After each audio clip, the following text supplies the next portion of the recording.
Hey guys, welcome to my YouTube channel, or welcome back if you've been here before. My name's Liz and this is Let's Get Lizical, where we do everything card making. Today I'm going to be doing a bit differently. I'm going to start off by talking while I do this, and then I'll go back to my voiceovers for the rest of the video. But this is my 100th video, which I'm super excited about. So I've had this channel for a little over a year, and this again is my 100th video. So I've put out 100 videos in a little over a year, and it's just like pretty exciting and pretty interesting to like look back at some of my older videos and see how far I've come and stuff like that. So thanks guys for joining me for that time. I am also approaching the 500 subscriber mark. I'm about 17 subscribers as of filming this video, and once I reach that milestone I'm going to be doing a giveaway. So I just thought I would show you guys what I'll be giving away. I'll be doing 2 giveaways. It'll be open to the Canada and the US only, and it's kind of like a D-stash giveaway plus a few newer items. So I have 2 packages and I'll show you what's in them. So with this I'll be giving away 3 of these brushes that I got. I tried them in a previous video. I don't particularly like them for myself. I'm more of a foam blender person. So I will give you 3 of those, along with, this is one of those like wax pencils that you could like pick gems and embellishments up with. They work pretty well. I bought them just to try them out. I do have like my embellishment wand, but I thought that that would be interesting. I have some Doodlebug Halloween cardstock for both, the 6x6 pack. It's 12 sheets. I took the other 12 sheets. I just don't think I'll be making a ton of Halloween cards, so I thought I would give it away. This is the 2023 pack for this set. This set has a couple of embossing folders. So this one is just like some circles. This one probably came from Michaels or Amazon or something. This one's a 3D one from Tim Holtz, and it's got like gears and stuff on it, a little bit more like masculine, I would say. I think I used it like once or twice. All these products I've only used maybe a few times. So they're in pretty good condition. I think the stamp I've only used once. It's pretty interesting for some texture. You could probably like layer it up along a card and make it look cool. 3 thank you dies. Hampton Arts butterfly set, and it's layering stamps. So it's, you know, the base, middle, and line. I'm just like not very good with layering stamps, so I've tried with this a few times but never really done much with it. I have this Cuddlebug die set. I think I might have used like the buttons a few times and that was it, but it comes with like little stamps, scissors. It's called Lost and Found. These are no longer sold or available. I think I got this at Michael's like years ago, but it's pretty cool, especially if you're doing mixed media backgrounds or something like that. And then I have this set from Simon that I've used again like a few times, and like only a few of the stamps. And this one is called Hello Sunshine. So that is set 1, we'll call it. And then same thing with this one, 3 blending brushes and the wax pencil. This is the 2022 Monster Madness pack. Again, 12 sheets, double-sided. A snowflake embossing folder, which again I think came from Michaels. Stamping Bella, Daphne and her dogs. Well, it's not red rubber, it's rubber stamp, so these stamp really well actually. I've used this again maybe once or twice. This is some like leaf dies and embossing. It comes with like embossing texture and the dies to cut out the edges. I actually really only bought this for the wood texture embossing folder, so I'm just gonna give that to somebody who could use the dies as well. There's this thin frames from Honeybees. Another stamp set, and it's layering roses. And then I have this Beautiful Day set from Simon, which I've used. This one I've used quite a few times. The sentiments on this are really nice, the butterflies, but I got another set, so I'm retiring that.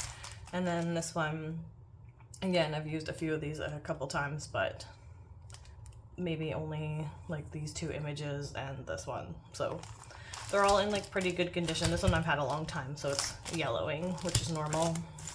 But yeah, so those are the 2 packs. I tried to make them as even as possible, and that's pack 2. So when I pick the winners, I'll pick the winner for pack 1 first, which is this, and then I'll pick the winner for pack 2 after that, and then I will let the recipients know which set they won.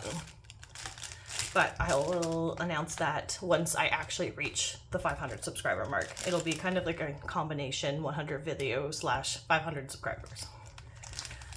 So yeah, that's my giveaway I am doing soonish, I hope, within the next month or so. Halloween paper might come in handy soon if you're into Halloween cards. But now I will just get into my video for today and start my voiceover. So I'll see you in a minute. While I'm sitting here talking, I might as well describe these sets instead of doing it after. So I came up with a new set. I'll show you my old set first.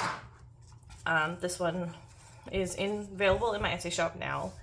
It's film strip frames, and it comes with both this like solid background and then the actual frame itself. You could cut it out and just use this strip on a card if you wanted to, or you could use it as is, make it into a shaker, whatever you want. But these have been up in my shop, I think, for a few years now, and I'll probably be doing a card with this one today maybe. And then I have a new photo frame pack that I did, and I have a straight film strip.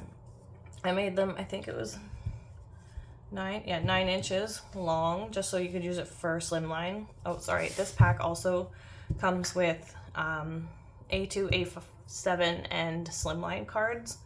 So you get this like 2 sets in 3 different sizes. That's usually how I do my packs most of the time. Once in a while I'll just do A2 size, but for something like this I have 4¼ by 5½, 5 by 7, and then the 3½ by 8½ slimline size, all laid out in the same orientation.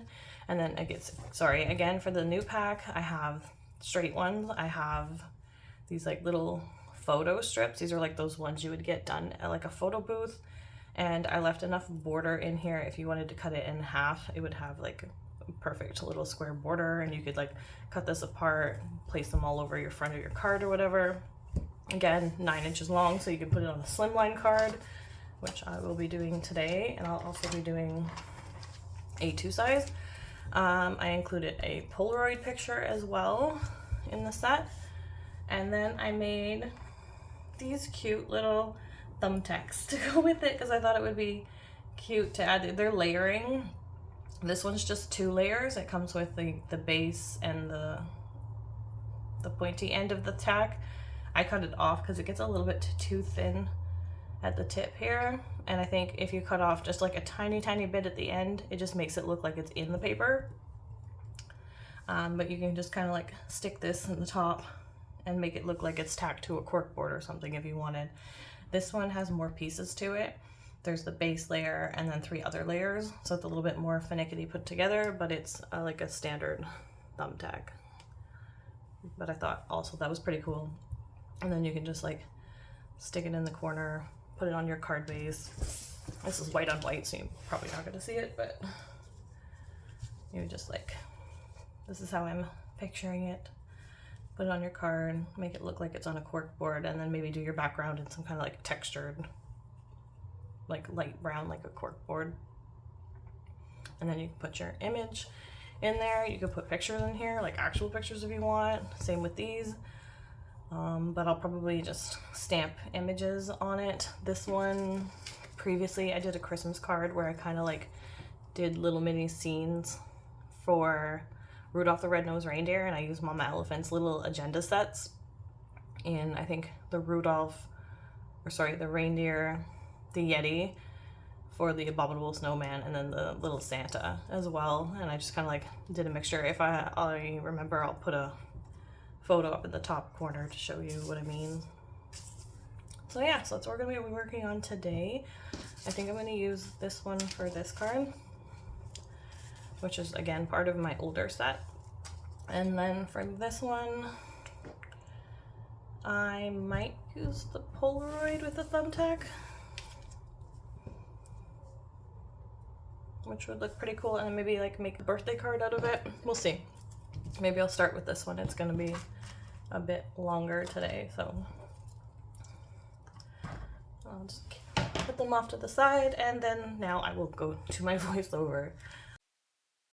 So today's video is a bit longer, guys. I'm sorry. I wanted to keep that first portion in just because I did film it, and I will be doing the giveaway soon-ish, hopefully. We just have to get that subscriber count up, 17 more subscribers. So if you haven't already done so, please subscribe to my channel so you don't miss any future content with fun videos like this one. But right now we're working on the film strip 8.5 by 11 slimline card, and I'm going to do a Frosty the Snowman theme for this one. I am probably going to be doing Christmas cards throughout the year, so you'll just see them here and there. The other card I'm doing is a birthday card, so it's kind of a strange combination. I probably should have done 2 Christmas cards, but for this one, it was a little bit difficult to try to pick the images for the Frosty the Snowman. I am using Mama Elephant's little agenda sets for the snowman and the Santa, and I was just like, again, struggling a little bit for which images to do. So I used this like little snowman with the heart in his hand, so it's kind of like snowman being built with love kind of thing, and then the next one's like fully done Frosty with his broom and his hat. And the next one's kind of like skipping way ahead in the movie, but like, it's like, oh no! And then the next one, he's melting, and then Santa shows up, and then Frosty's all brand new and Christmas-like. So that was my thought process for this card. And what I'm doing here is I'm just placing them in those. I'm somewhat doing a 1-layer card, I guess. This is going to be a layer behind the frame, but I'm going to do all of my stamping and coloring on one single layer underneath. I do a bit of an oopsie, which I will point out in a bit, but for now I'm just going to stamp, color, and play some music for you guys.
So here you might notice my first little oopsie. I went up a little bit too high on the sky, especially on the left side of the card. I don't think it was an issue on the right, maybe a little bit at the very end there. But what I'm going to do is I kind of like laid the frame back over it, and then I shifted it up very slightly so that I would have enough space to glue it on that little thin strip between where the holes are and where the squares are. So I'm going to do that on the top and the bottom just so that it's even when I put it on the card. It's just going to bump up slightly in the middle just because I have that extra layer of cardstock. But I didn't want to leave it so that there was like a solid part on the bottom, if that makes sense. It was just easier for me to glue down to the card and put glue all over the bottom and all over the top, and then put it all over the center panel, which is what you're seeing me do right now. I'm just going to give this left edge a bit of a trim, I think, first. And then I will glue this to the card base, and then we'll add a sentiment. So here you're just seeing me add the glue at the top, in the middle, and then at the bottom, just avoiding those. I'm not even going to put glue in between the squares because it doesn't matter. It doesn't actually need it to be supported that much. As long as you follow the curved edges at the top and the bottom, you should be fine. And I did also add it in between on the black strips when I added that center panel in, just so that those aren't flopping around, just because they are, again, thin, so they're a little bit more delicate if they get caught on like the envelope or whatever. So I made sure I did that, and then I'm going to be stamping the sentiment. I'm going to use white pigment ink today. I could have heat embossed this, but I was honestly a little too lazy. So I just did the white pigment ink from Simon, and what I'm going to do here is I'm going to stamp it. I'm going to let it dry, and then I'm going to stamp it again, just because white pigment ink does require a few layers for like a really good stamp. Like you can see it right now, but it's much more vibrant if you do like 2 or 3 layers. So again, I would stamp it, let it dry, and then stamp it again. So at least do it twice. And if you feel like you need a third time, do a third time. But you do need to add that drying time in between. Not sure if you could use a heat gun. I know if you use heat on some things, they kind of tend to bubble up. I don't think I've tried it on this, but you might be able to use like a low heat or like a hair dryer type of drying tool to help it speed up if you're impatient. But I just moved on to the next card for a bit before I can come here. I am coming back to it, and then stamping it again. So yeah, you can see it a lot better now. But yeah, so just let it dry in between. If you're working on a couple of projects at once like I am, then you can just like set it aside and come back to it. Just making sure that if you're using something like the Misty, you don't need that portion of it. You could always move your stamping to another portion. If you are unable to, then I would just, try to dry it in between. But anyway, for the second card here, we're going to use the Polaroid photo frame that I have. And I'm going to make this into a birthday card. I'm using the MFT's Adorable Elephant set by Bertie Brown. And I traced the inside where the picture would go. For these types of photo frames, I like to cover the entire back. Like you can save the insert and stamp on that, but I just find it better for me to cover the back because it just adds a little bit more dimension and adds stability to the frame.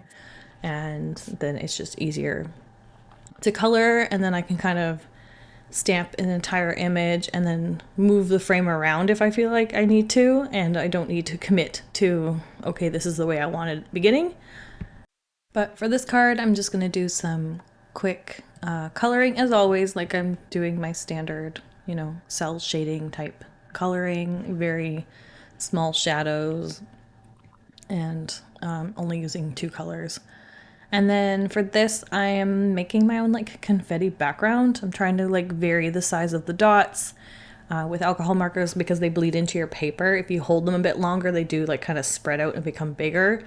So some of them are bigger, some of them are smaller, but I'm using a rainbow of colors in the background just to give it a bit of a party atmosphere before I put my frame on. And then I decided that with the white on white, it was a little needed a little bit more depth to it.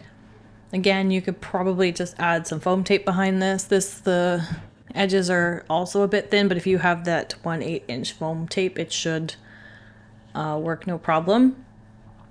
And then I'm doing my re-stamping. And when I put these in my Misty, I put the elephant at the bottom and then I put the balloon at the top so that I could keep them in position. And I didn't have to move them because, again, I love to stamp color and then restamp to bring back those black lines, because it really does make a big difference. I think I've shown it on a couple of videos now, like the difference that it makes. And to me, it's like significant enough that I do it almost every other time. I think I did forget on the other card I did in this video, which I didn't realize till after, but because I colored them at like snowmen, there's like not a lot of color in it. It's just like a little bit of shading here and there. Like I was okay with the fact that I had skipped that, but for something larger like this, I definitely want to make sure that I'm restamping that. So what I'm going to do for the background on this is I am going to make it look like a cork board once I'm done stamping the sentiment here. I just used the same like happy birthday stamp set for this. I have cut them apart before, so I'm just trying to like butt them back up to the way they were and then center it in this bottom area. But going back to the background, because I do this off screen, is I cut Michael's Recollection 65-pound craft cardstock, which is this cardstock here, and then I'm going to splatter it with like a fine watercolor brush. And I think for this one I used my Arteza watercolor markers, which I have not yet used on this channel. It's one of those products that I would like to use in one of my haven't used it before videos kind of thing. I've only done swatch cards, but I splatter painted it with the Arteza watercolor marker. You can also use your ink pads. I used my ink pad for another similar card that I did a few days after this one for like a Father's Day card, which I'll post up on my Instagram at some point. But just splattering it like adds that corkboard texture. Like this, when it's done, looks like an actual corkboard, and all I did was just splatter a little bit of extra like brown color onto it, so it's very quick and simple to do. And then I glued the blue thumbtack just up in the corner there so that it looks like it's hanging off the board. But that's pretty much my card for today. I hope you guys like this. If you do, give it a thumbs up. Comment down below and let me know what your thoughts are. If you haven't already subscribed to my channel, please subscribe. I have lots of fun content every Friday for sure, and once in a while I come out with extra videos. And thanks again for joining me today, guys. Bye!